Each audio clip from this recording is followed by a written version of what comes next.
Okay, welcome everyone to Radio Free Nachlaot and the weekly Parsha class.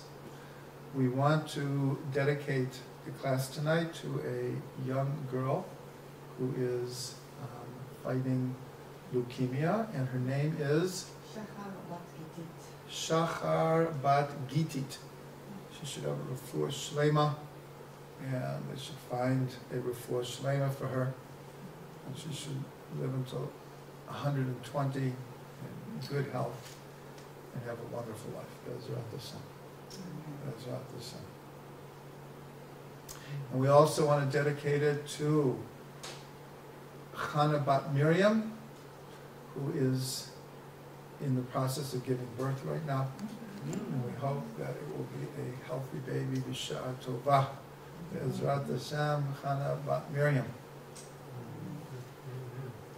Okay, so we always start with the niggin. So this is very interesting. I was in New York in September, the week before Rosh Hashanah. We came back the week before Rosh Hashanah. This was like, I think, the last day we were there. So I went walking on Eastern Parkway. So that's where 770 is, Crown Heights, and walked all the way down to the Brooklyn Museum. And before I went out, I had a feeling a niggin was about to come. So I took my MP3, and sure enough, a niggin came. And so I'm just walking down the street, singing into my MP3. And it's funny because on Simchas Torah, so we were staying with my daughter, and then my daughter came and was with us for Simchas Torah. And one of her friends from Crown Heights came also. And she said, "Oh, I saw you on Eastern Parkway speed walking." I said, "Oh, that's when I made up a niggin." She said, "Oh, you look really like animated." Wow. So she actually saw me as I was making up this niggin. So it doesn't have words yet, but I think I know which words, but we'll do it sound.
Okay, tonight we're learning Parsha Toldot.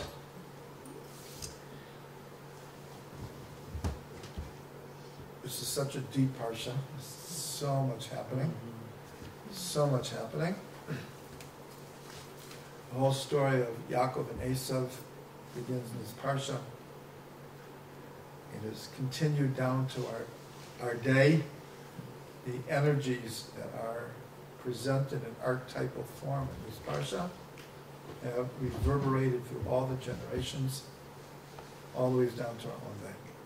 So everything is super symbolic, super pregnant with meaning. So as always, it's impossible to do everything. So we're going to concentrate on two aspects that have to do specifically with Yitzchak and Rivka. And then we'll turn our attention to Yaakov and Esav. So for those who want to look, right at the beginning of the Parsha, 25:21. Perak Chaf Hey, Pasuk Chaf Aleph. The Parsha begins by saying that Avram gave birth to Yitzchak, Yitzchak marries Rivka, and this, in the third Pasuk, says, Vayitar Yitzchak Lashem, L'nochach ishto, Ki akarahi, V'ye'ater lo Hashem, V'tahar Rivka ishto. So it says that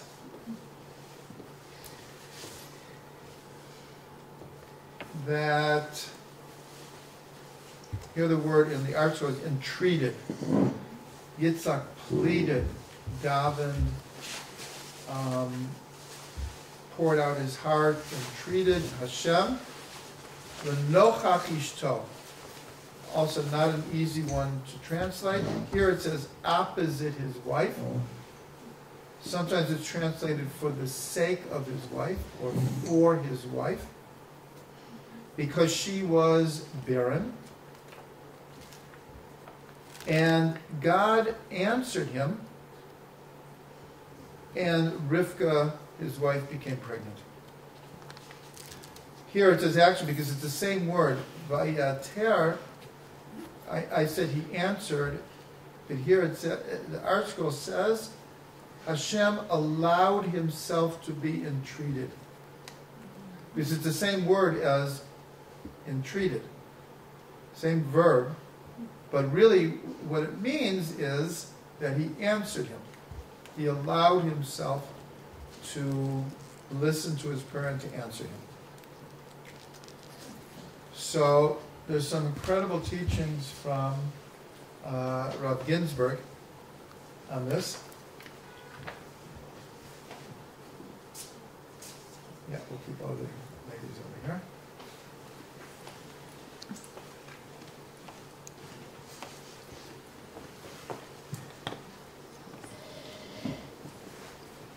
Okay, so we'll start with, what does it mean, l'nochach ishto? In across from his wife, or opposite his wife. So the idea here is this word in Kabbalah and Chassidut is interpreted to mean face to face. Panim el panim. There's a whole strand of teaching in the Arizal where he explains relationships and situations as either achor ba'achor, back to back, or back to front, or front to back, or face to face. Front meaning face. So there's like 4 possibilities, either back to back, face to back, back to face, or face to face. And he uses as a paradigm to explain many, many, many different things about energy. And he explains that it's not as simple as it seems, because someone could be physically face to face, but really back to back. Why? Let's say they're talking over each other, or around each other, or different motivations. So they're facing face to face, but their relationship is back to back. So here it says l'nochach ishto, and the idea is face to face. Yes, nochachut means presence, and usually we think of, like, if you want to have a conversation with someone, you don't want to do it on the phone, you don't want to do it over email, so you say ba'arba einayim, like with our 4 eyes, meaning face to. We have to do this face to face. So face to face means like you're really in the presence. Like if you're over the phone, there's something, you're in the present, but it's not the same thing as face to face. So Rav Ginsburg points out that the root letters of this word, nun, chaf, chet, is the same root when the letters are switched around as chinuch, as education. And he explains that it's like an aside, but it's a very beautiful aside, that the role of a teacher is to teach the student how to be face to face with not just other people, but with the world in general. Now, this paradigm of back to back or face to face, like I said, encompasses a whole lot of how we relate to reality. And that chinuch is an exercise in getting students to learn to be face to face with Hashem, face to face with themselves, with their parents, with their peers, with the world in general. So that's just an aside, but it's a very beautiful aside. So the word v'yatar, we're going to go back and forth in this pasuk. He pleaded, he entreated. So it's the language of prayer. Language of prayer. And is there an art scroll? Does anyone happen to have an art scroll siddur with them? Yes? Okay.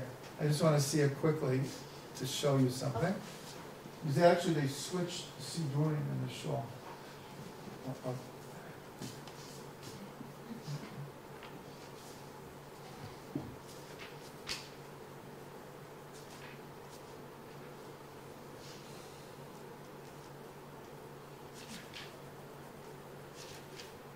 Ah, good. Perfect. This is Sfard. So, a beautiful idea here is, again, the verse is that Yitzchak pleaded to Hashem for the sake of his wife, across from his wife, opposite his wife, as we'll see soon, with his wife, because she was barren. And God heard him and allowed him to be entreated, and she became pregnant. So it's brought down an incredible gematria that the numerical value of prayer, tefillah, 515, equals Yitzchak and Rivka. And that's why you'll see, this is, I hope everyone can see this, on Shabbos, right before Baruch Hu, you see how certain letters are bolded here? On one side is Yitzchak, and the other side is Rivka. Everyone see that? Okay, but it's actually the first letters of this column and the third letters of this column, and they're across from each other. So it's like patterned on this verse, but even deeper is the idea that tefillah equals Yitzchak and Rivka. So if anyone who can't see, this is right before Yishtabach on Shabbos morning. Right before Yishtabach in Shochein Ad. You'll see this. If you're going to turn that to her.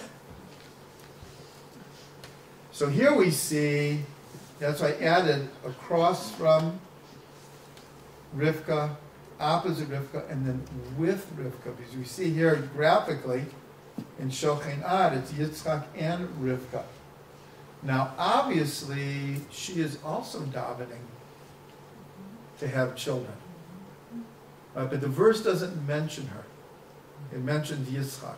So Rashi tells us that God answered him and not her because there's no comparison between a righteous person, the child of a righteous person, and a righteous person, the child of a not righteous person.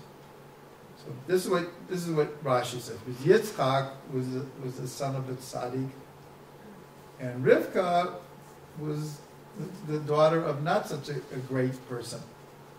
So his prayer was heard. And that's just one angle. So Rav Ginsburg says another amazing thing. He says that almost every verse in the Chumash has a bat zug, has another pasuk somewhere in the Chumash itself or in the whole Tanakh that is its mate. Either because the concepts are the same or many of the words are the same. So he says the mate for this verse that we're learning here is in Eicha. And it's Shifchi Kamayim Libech, pour out your heart like water, Nochach Pnei Hashem. The same word, across from, in front of God. Shifchi Kamayim Libech, Nochach Pnei Hashem. So he says that's the mate of this verse. So here also we have this idea, and both verses have to do with pouring out your heart. That's why this word ve'atar is not just a simple word of tefillah. It means an intense form of tefillah.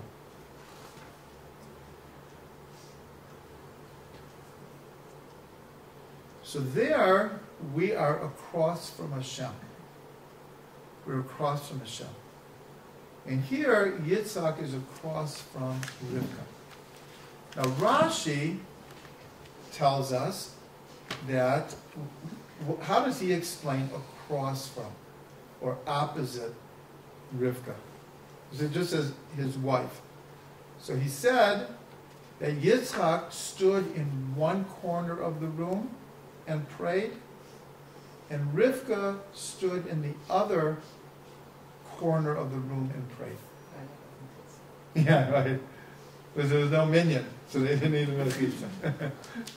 But they were davening together in opposite sides of the room. So what's the deeper implication there? There's a deeper implication. So there's a number of things we can learn. So first of all, this is actually, in a sense, proof of what we said before.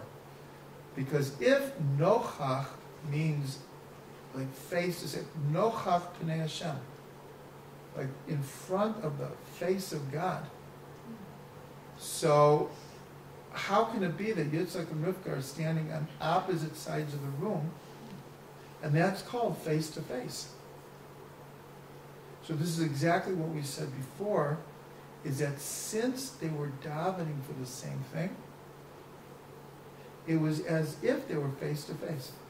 It didn't matter, one could be in Australia and the other one in Alaska. But let's say they're davening for the same thing, so they're face to face. So here what Rashi says, it's not only not a contradiction, but it reveals a deeper level of what face to face could be.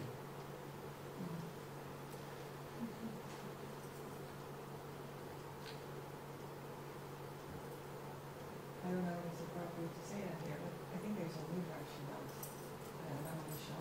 Mm-hmm. It was initially created Back to back, okay. And that was the initial unity of man and woman. And later they were split and they were both turning around.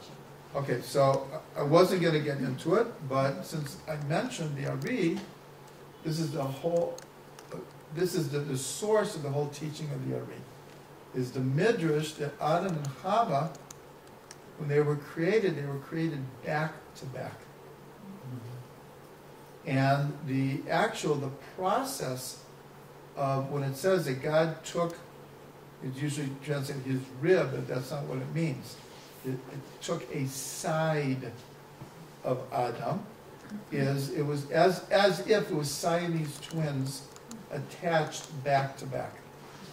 When they were separated, then they could turn face to face. And so the Arizal uses this paradigm to explain, as we said before, relationships. How relationships can be either back to back, or back to front, front to back, or face to face, meaning front to front.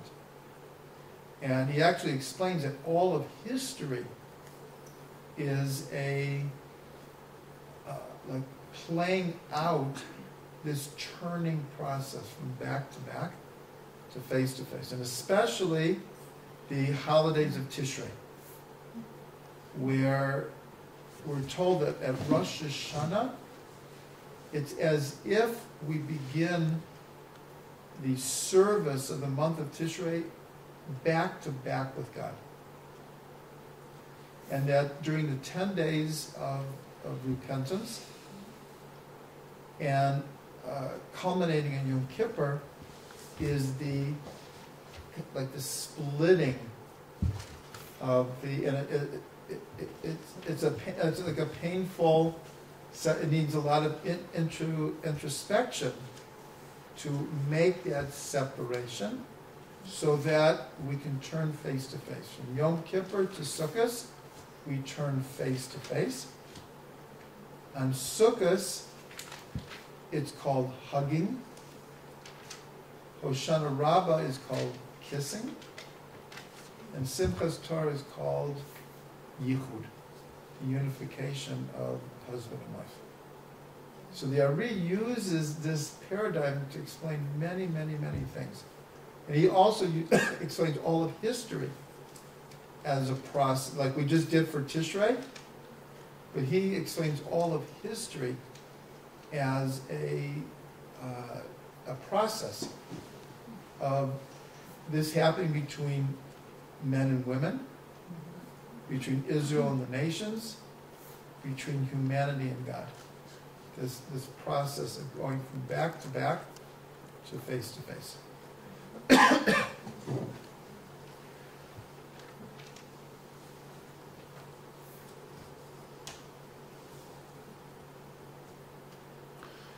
So then it's discussed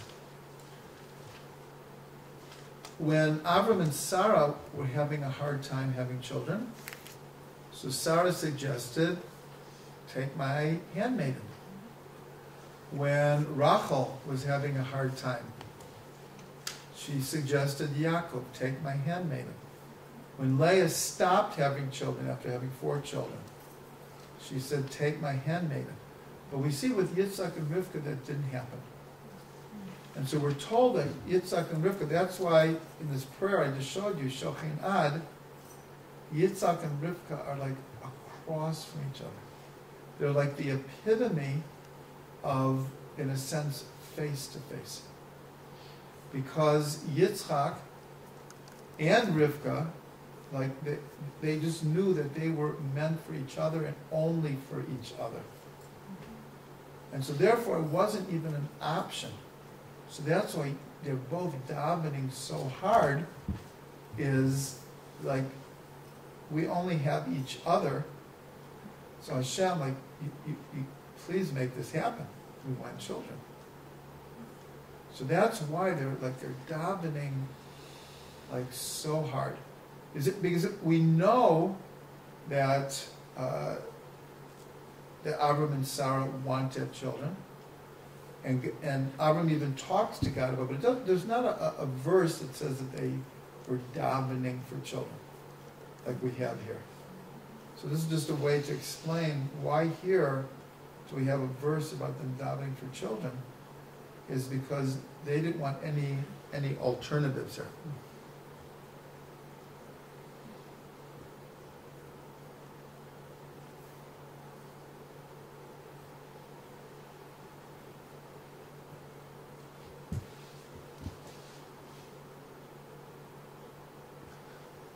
Okay, so now let's look at the second part. V'ye'ater lo Hashem. And Hashem allowed himself to be entreated. Or Hashem answered him.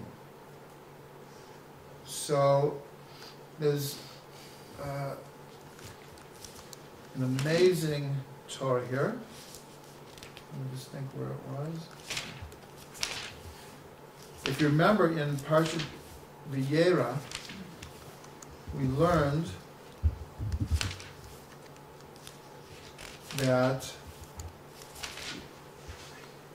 if anyone wants to see, it's Chaf Aleph, Pasuk Aleph. Chapter 21, verse Aleph. And we learned this 2 weeks ago.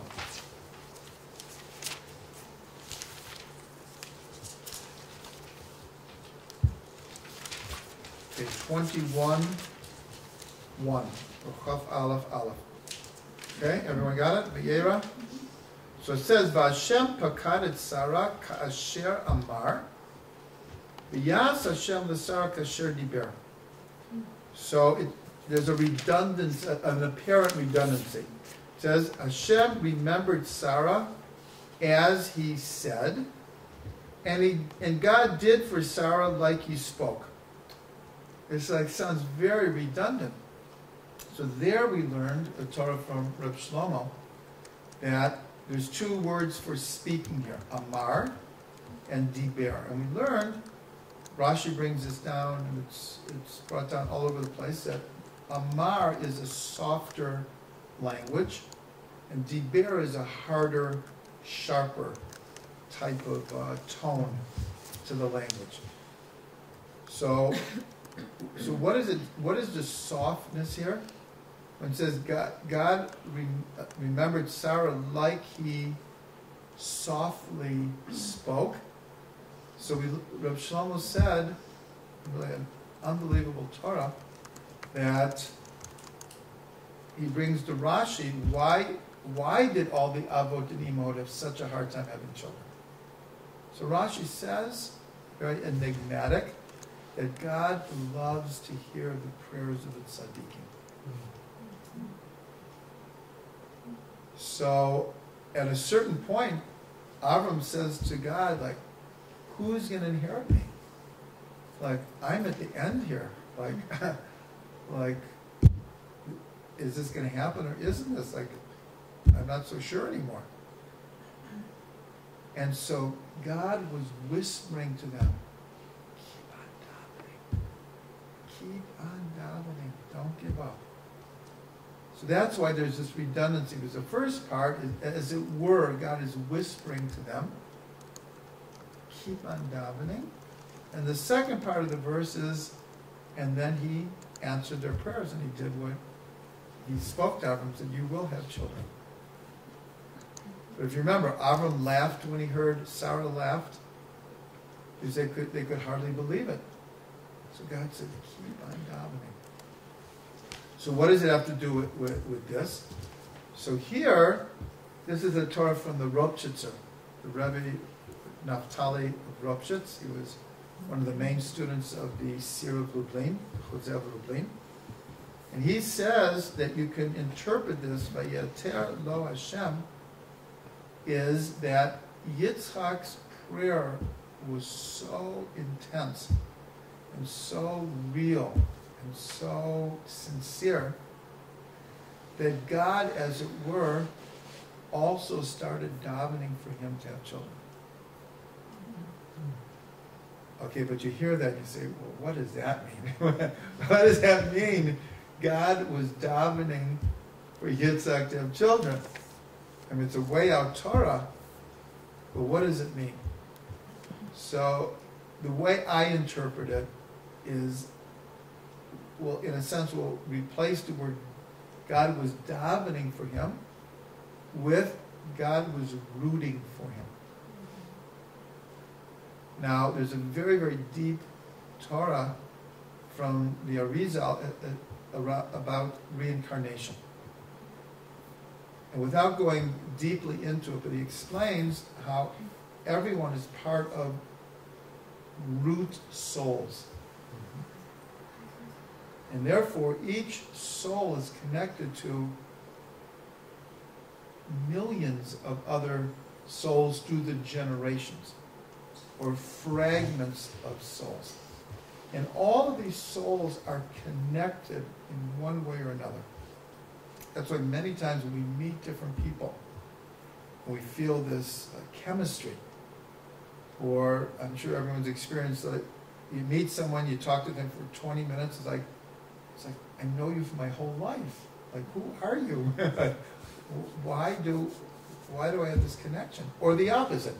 You could meet people and just immediately it has to do with root souls.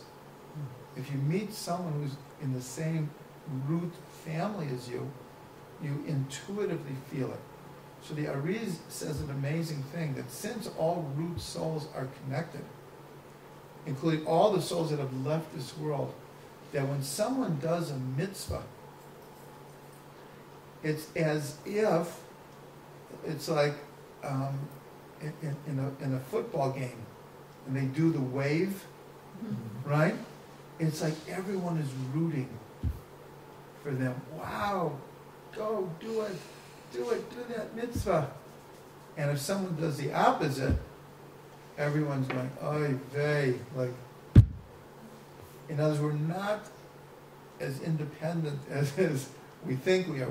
We're connected in ways that we have absolutely no idea. We barely fathom. So that's how I understand this. What does it mean? And God was davening for Yitzhak to have children. That, in a sense, God was rooting for them in order that they should daven even stronger to bring down that blessing. It's as if God was saying, just, a few more minutes, like you're almost there, you've almost reached where you need to reach to bring down children.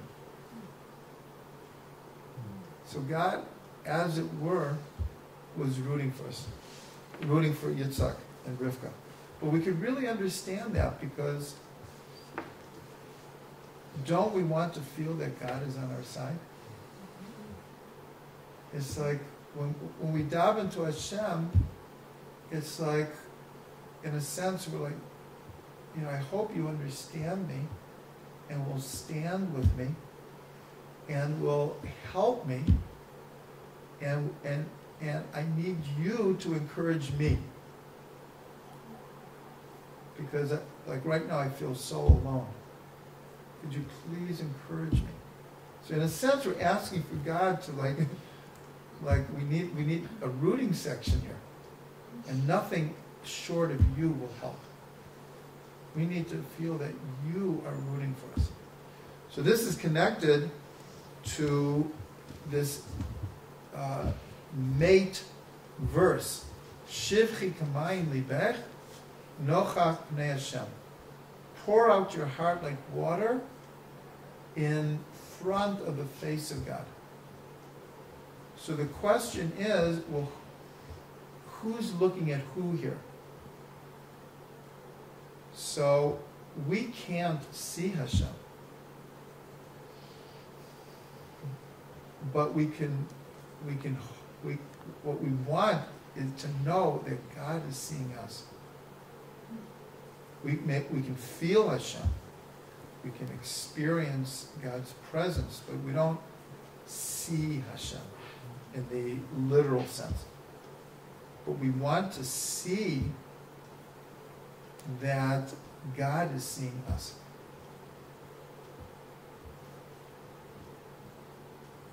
Okay, now two beautiful Kabbalistic, deeper understandings here, and then we'll move on to Yaakov and Esau. So one is that this other verse, the Pnei Hashem, the face of God, Nochach Pnei Hashem, across from the face of Hashem. So the words face of Hashem equals 215, which are the exact amount of letters in the first paragraph after the Shema. The V'ahavta et Hashem Elokecha b'chol levavcha b'chol nafshecha b'chol modecha. You shall love the Lord your God with all your heart, with all your soul, and with all your might. That paragraph is 215 letters, which is the same as Pnei Hashem. So the first thing we say is V'ahavta, you shall love your God. So that's all about turning face to face, of feeling that I'm face to face with Hashem and not back to back. And Rav Ginsburg explains that this is a beautiful kavanah, a beautiful meditation for why the Shema precedes the Shemona Esrei. Because when we daven the Shemona Esrei, according to Kabbalah, we've reached the highest world of Atzilut, the world of emanation. And even according to the halacha, we're supposed to imagine that we're standing in front of the Holy of Holies. This is what it says in the halacha. It's not Kabbalah. In the halacha it says, every time we daven Shemona Esrei, you should imagine yourself, you're in the temple, and you are standing in front of the Holy of Holies. So that's like symbolically kind of like as close as you can get. So Rav Ginsburg says that this saying the Shema, which is like such a deep moment, and interesting enough, we cover our eyes. So you would say, well, so that must be that it's not face to face. But again, that is the epitome of face to face. Because to think that we can see Hashem with our eyes open, maybe when Mashiach comes. So we have to close our eyes and we can see so much clearer. You'll see how this applies to this Parsha at the end. We can actually come back to this idea again. Okay, one more idea is that this is a Torah from the Noam Elimelech, Rabbi Elimelech. And he says that Vayeter lo Hashem, that Hashem allowed himself to be entreated, can be translated differently. And he said like this, he interprets it that on the simple meaning, why does it say nochach, lenochach ishto, like across from? And here, not with, or not even for the sake of, but across from. He said that up to this point, Yitzchak had his head in the clouds. We know that Yitzchak, of the three Avot, was the most introverted, the most meditative. And according to the Midrash, after the Akedah, he spent 3 years in Gan Eden.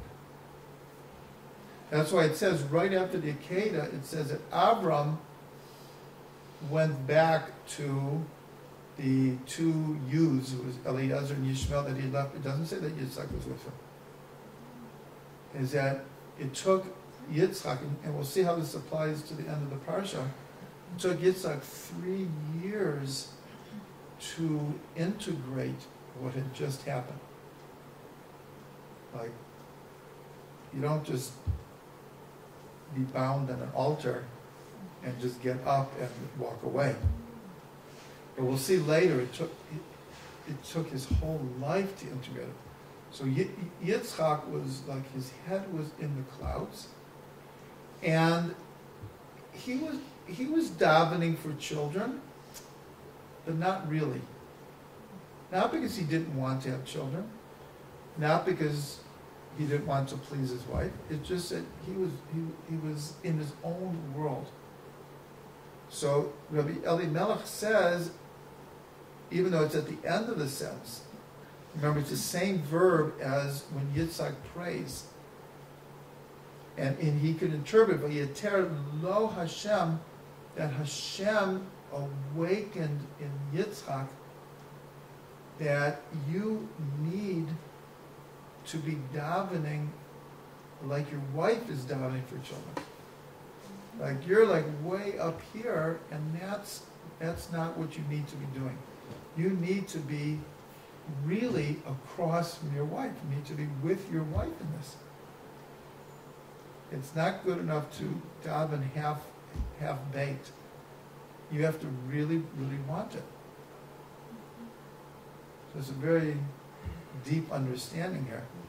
And so this is a transition for Yitzchak, is that like it brought him in more in tune with his wife. That's why it says, L'nochach ishto, because he needed to be more in tune with her.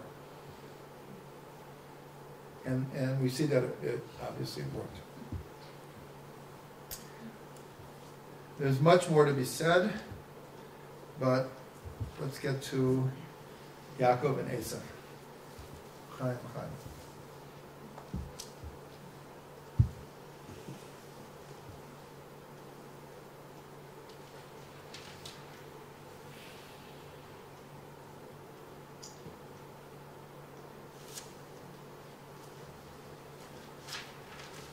Okay, so we'll try to deal and put together two different incidences, and that is what's called the birthright and the blessing. The beginning of the Parsha, relatively near the beginning, is the whole story of how Yaakov buys the birthright from Esau. And again, every word is so symbolic and so pregnant with meaning. So first of all, I'm not going to get into this in great depths, but it's one of the Torahs in Orchard of Delights, my book on the Parshiot, deals with a very, very deep and important question. Why does the Torah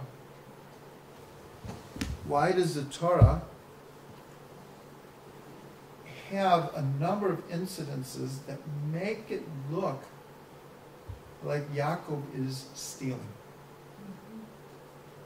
It makes it look like he's stealing the birthright. It makes it look like he's stealing the blessing. It makes it look like he's taking Laban's sheep. And these have been used by the nations of the world as it's some of the strongest proofs of anti-Semitism. Like the stereotype of a Jew is so much based on some of these stories.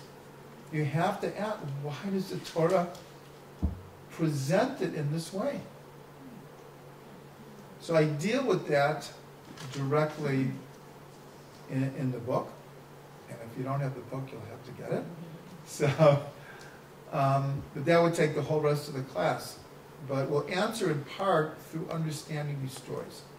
So the first thing is, if you look at the selling of the birthright, you see there's absolutely no stealing going on. There's no fraud going on. It is a perfectly legitimate deal that happens here. And if you really understand the text, so the main sentence is that it says that Esau comes in from the field and he's tired. It doesn't say he's hungry, like everyone thinks it does. If you look at the words, it doesn't say he's hungry. It says he's tired. And he says, give me some of that lentils. And Yaakov says, well, sell me your birthright. And Esau says, well, I'm going to die anyways. So what good is a birthright to me? And he sells him the birthright. And the end of this incident, it says, and Esau despised the birthright. So it's even the simple understanding, when he comes in and he says he's tired, they're brothers. They've been discussing certain philosophical things their whole life. And Esau comes in and he says, I'm tired of this whole spiritual scene here. So Yaakov says, okay, so you don't want the spiritual birthright? I do. Sell it to me. And Esau says, I'm going to die. I don't believe in the world to come. So I just want what I can get in this world. You can have the birthright. It doesn't do me any good. And I'll even prove it to you. I'll buy it for a bowl of lentils. That's how much it means to me. That's what's actually happening here. And that's why the Torah, I don't know why people pass over. It says, and Esau despised his birthright.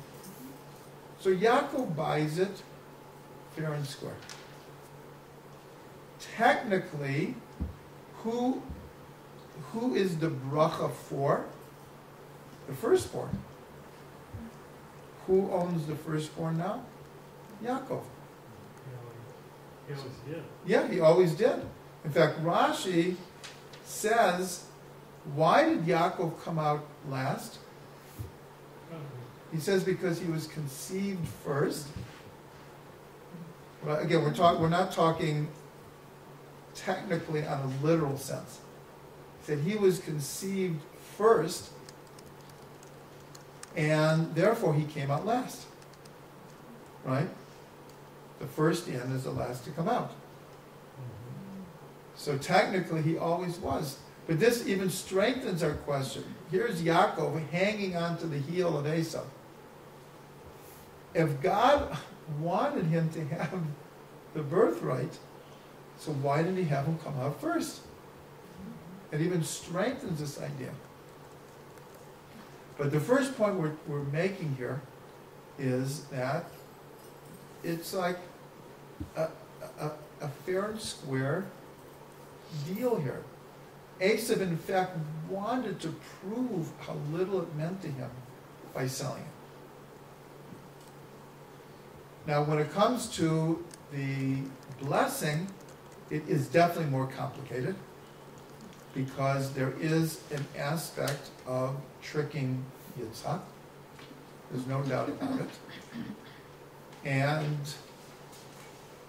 Rivka is not only in on it, but she's the one who's orchestrating the whole thing, because she knows better than Yitzhak. She can see clearer. So this gets to the whole incident with the selling, with the blessing, begins by saying that Yitzhak's eyes became dim.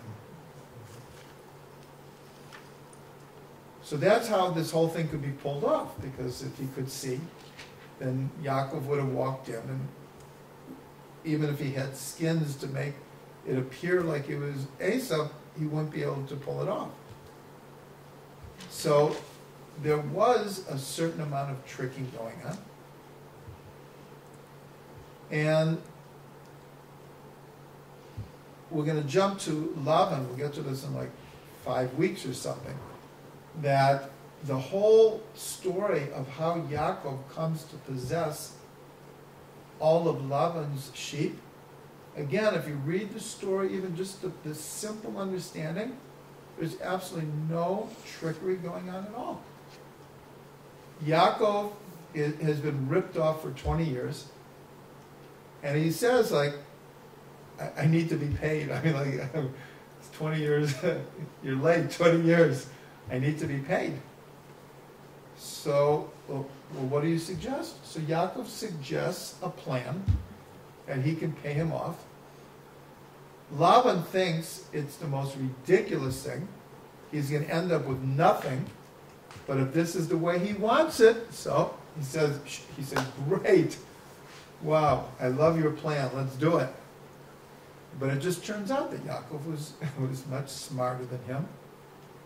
And he was able to take Laban's sheep and turn them into his own.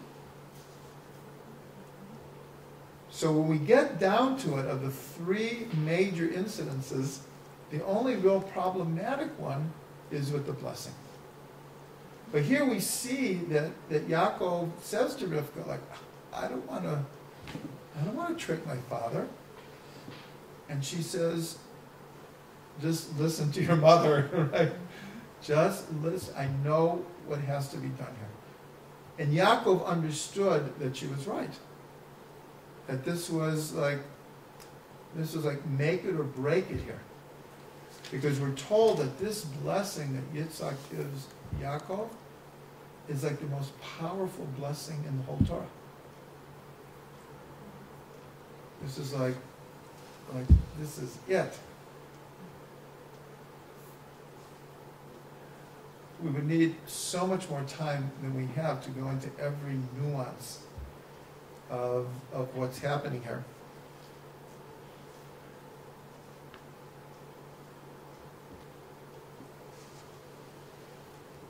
But let's go back to this idea of Yitzhak's eyes became dim.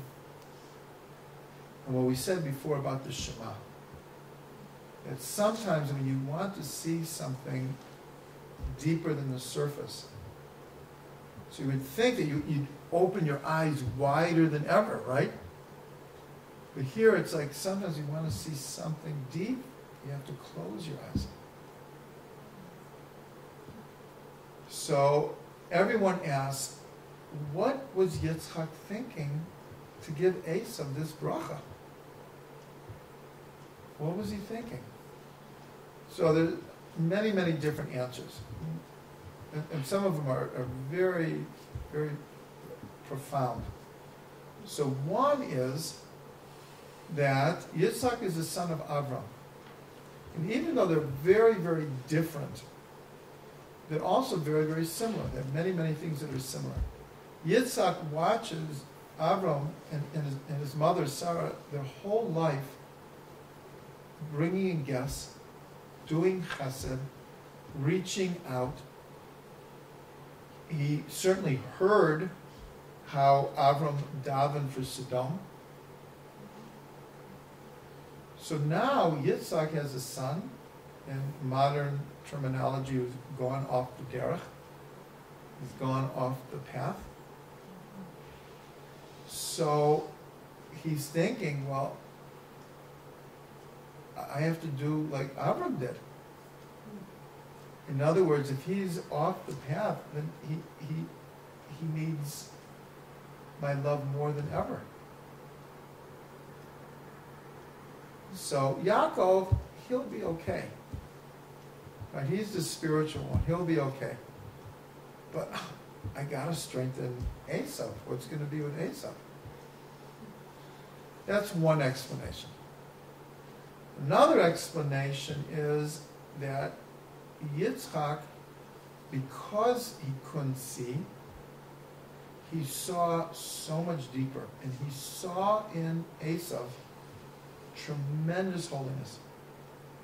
And in fact, the Gemara actually says that in potential, Esau could have been greater than Yaakov. So what was he? What greatness was he seeing? So it's brought down from the Arizal that when he looked at Esau, he saw two people who would come from him: Rabbi Akiva and Rabbi Meir. Two of the most important people in Jewish tradition. Do you know that when you read a Mishnah, the Mishnah was compiled by Yehuda Nasi. When you read a Mishnah, that it doesn't say who said this Mishnah. Many times you have a Mishnah and it says, this is the opinion of Rabbi Shimon, this is the opinion of Rabbi Yossi, this is the opinion of Rabbi Eliezer. But then there's many. It just states the Mishnah, it doesn't say. So the tradition is Stam Mishnah, Rabbi Meir. If it doesn't say who it is, it's Rabbi Meir. Meaning Rabbi Meir is like the pillar of the Mishnah. And whose Rebbe was Rabbi Meir? Rabbi Akiva.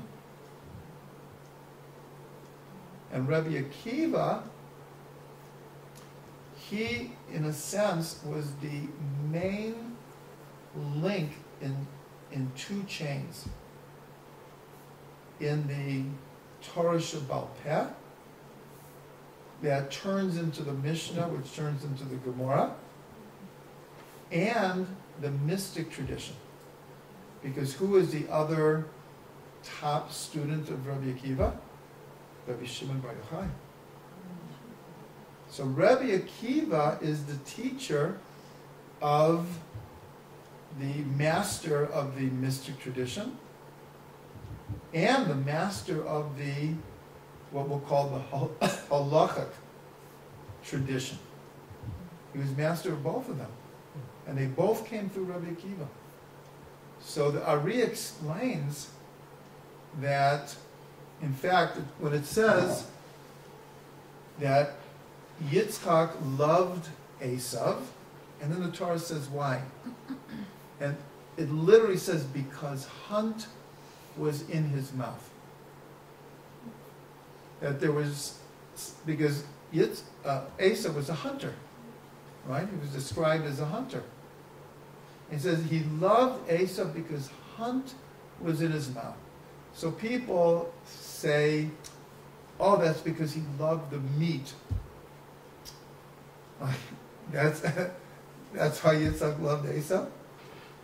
So the Ari explains that Yitzchak was hunting for these souls in Esav and trying to bring them out of Esav, not 20 generations later, but to, like, that Esav should manifest this holiness now. He was hunting to find those sparks that could awaken Esav.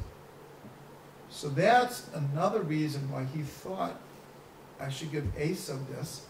Again, Yaakov, he's like, he'll be fine. And then the other explanation is that Yitzchak's vision of the Jewish people was like a Zevulun Yisachar relationship. We're told that Zevulun and Yisachar are brothers from Leah, and that Yisachar was the scholar, and Zevulun was the businessman, and Zevulun supported Yisachar to learn. So he looks at his two sons, and he sees Esav is physical, and Yaakov is spiritual. So we'll divide the world. We'll divide the world. Esav will conquer the physical world, and Yaakov will conquer the spiritual world, and they'll work together, and they'll make a unity, and they'll carry on the tradition. In reasoning, it was why not? It could work. But Rivka saw it will not work.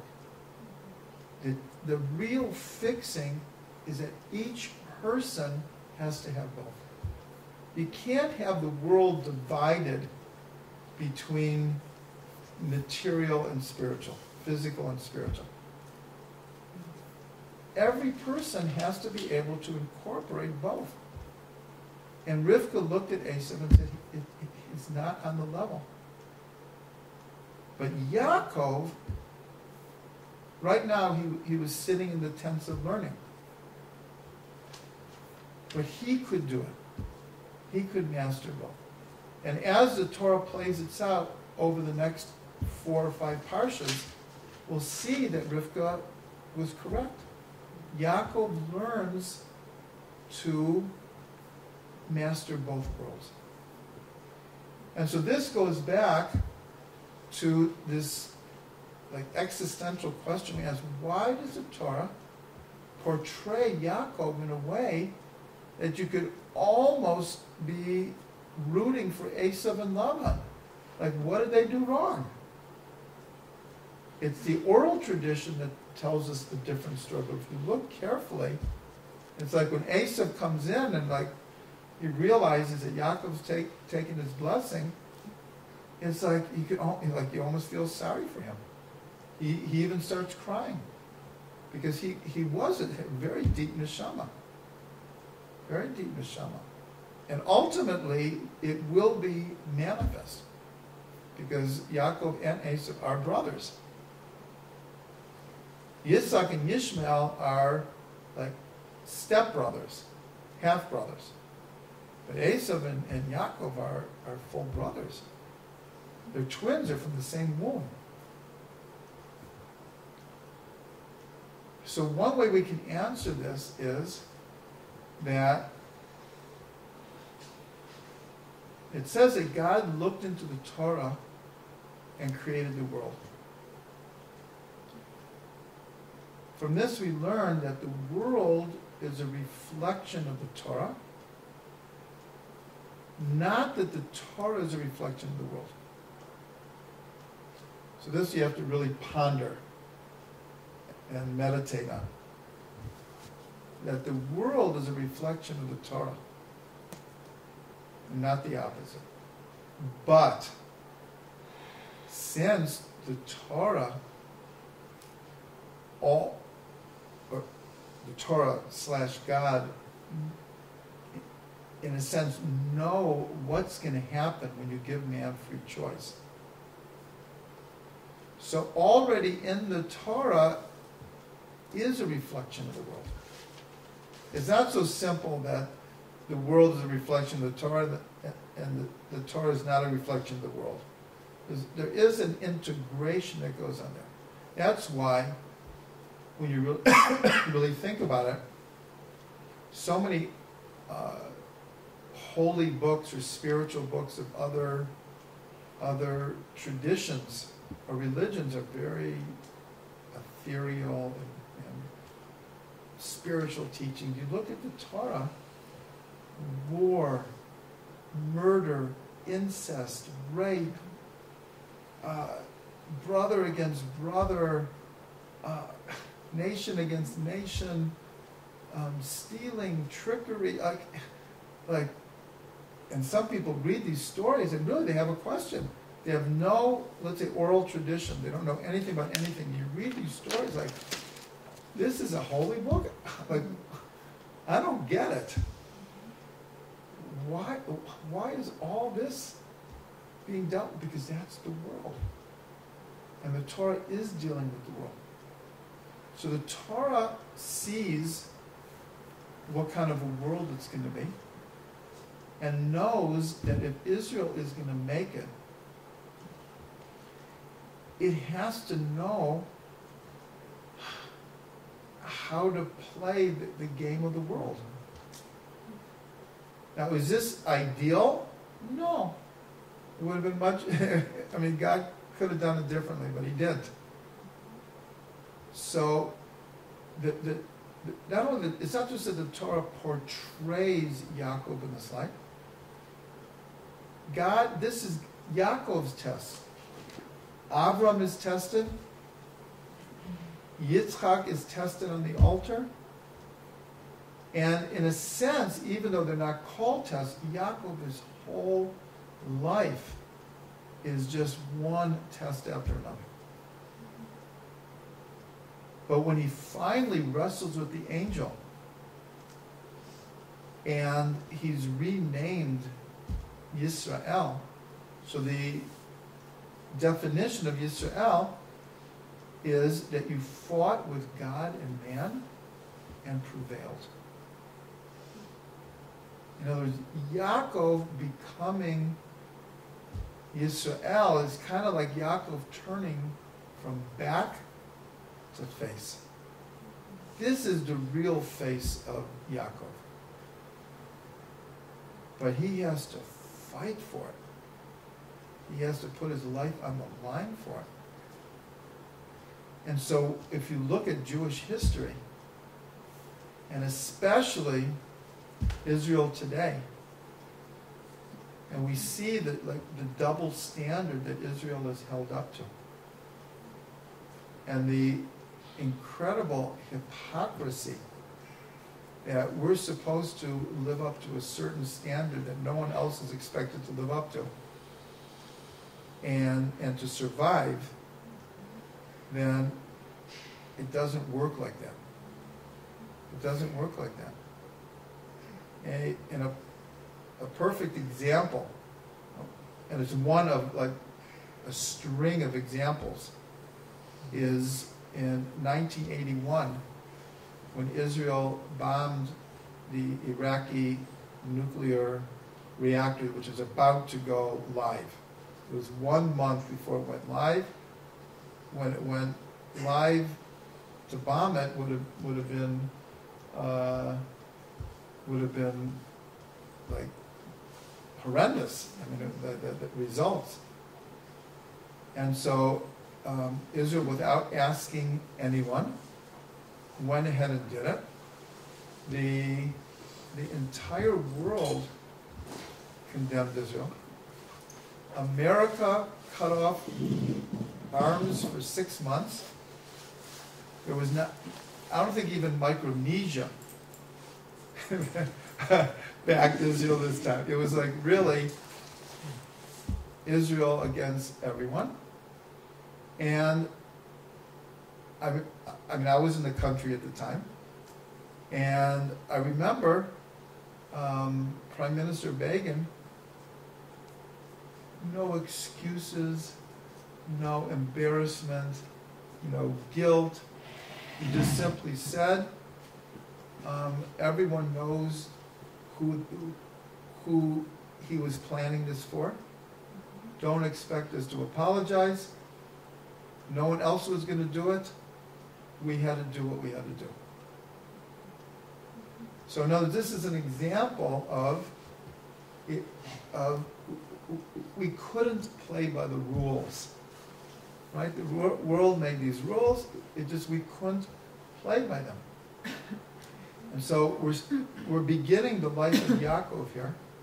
And so we see that throughout his life, he's confronted over and over and over again with situations that make him stretch himself, because according to tradition, Yaakov is called Emet, truth. Titen Emet Yaakov. That Yaakov is Emet. And so all of his tests, just like Avram is Chesed, almost all of Avram's tests are, you have to stretch yourself more than Chesed.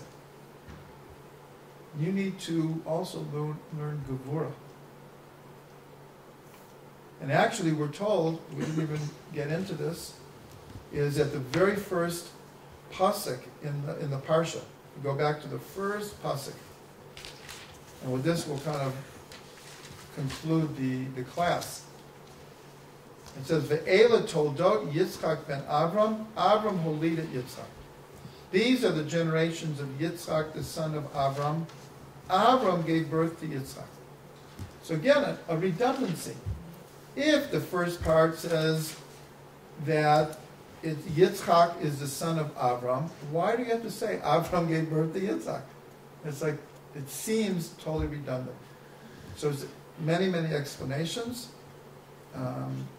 Simple, alluded to, allegorical. But one is this whole idea of Avram is Chesed and Yitzchak is Gevurah. And that Avram had to learn Gevurah, and Gevurah has to learn Chesed. Yitzchak has to learn Chesed. So Yaakov, almost all of his tests have to do with truth. And we see that except for the bracha, the whole idea with the blessing, he was very honest. And then even Rashi explains that every time he says, "Who are you?" he finds a way to say it in a way that he actually doesn't totally lie. Included once he says, "I am Esav, your firstborn." So Rashi says you have to read it with a comma. I am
And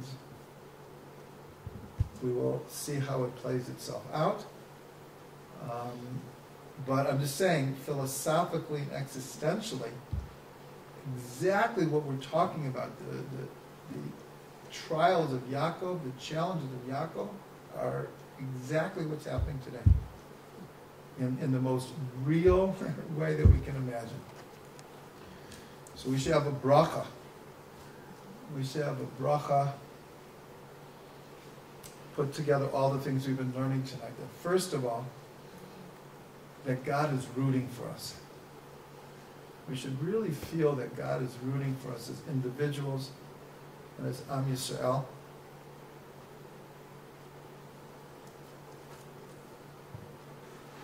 Like we said, that why is the Shema before the Shemona Esrei? So we turn Panei Hashem. Remember, the first paragraph of Shema is 215 letters, which equals Panei Hashem. And that before we step into prayer, we have to feel that we are standing before Hashem, and Hashem is seeing us, and we're standing face to face. We should all have that experience that we can be face to face with Hashem, and that He will hear our prayers.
have to tell you, that is my new CD that is coming out in 10 days. Wow. Ezrat Hashem.